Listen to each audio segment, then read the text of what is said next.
सब सखी नाचै छै सैया डीजे पर कमर हिलाई के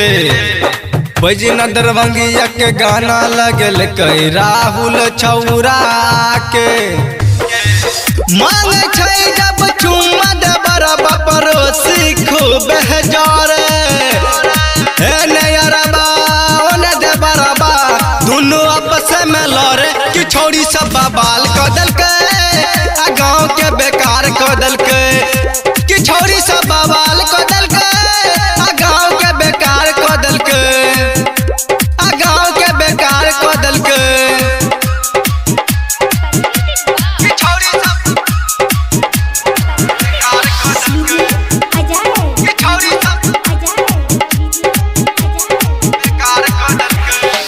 छोरी मोगी से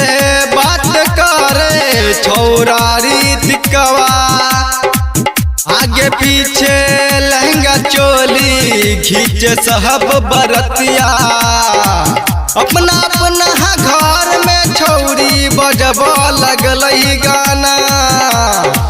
एने अरबा ओने देवरबा दोनों आपस में लड़े कि छोड़ी सब बाल कदल के गाँव के बेकार कदल के कि छोड़ी सब बाल कदल के गाँव के बेकार कदल के गाँव के बेकार कदल के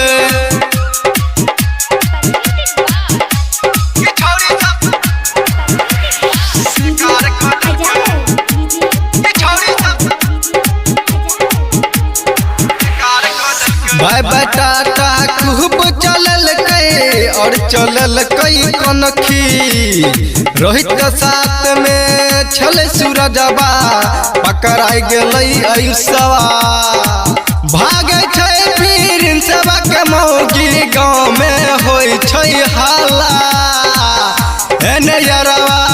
ओने देवरवा दोनों आपस में लड़ कि छोड़ी सब बाल कदल के गाँव के बेकार कदल के कि छोड़ी सब बाल कदल के गाँव के बेकार कदल के कि गौवा पार्टी जीत गले गौवा पार्टी हार गले।